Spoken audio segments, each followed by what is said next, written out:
എന്റെ വയറ്റില് cocoa പുഴുവല്ല, cocoa പാമ്പാന്നാ തോന്നുന്നു. എനിക്ക് ഭ്രാന്ത. ഇതെല്ലാം എങ്ങോട്ട് പോകുന്നു? ഭക്ഷണകാലത്ത് ഒരു മെജീഷ്യൻ ആണല്ലേ? ഇങ്ങനെ ആക്രാന്തം കാട്ടാതെ മകളെ, നല്ല തിന്നു മകളെ.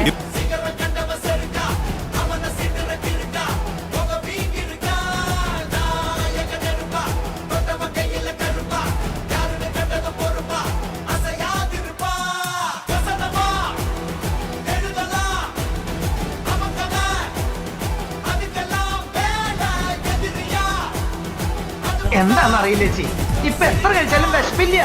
ആർത്തി കുടിക്കണം. Oh God! You again?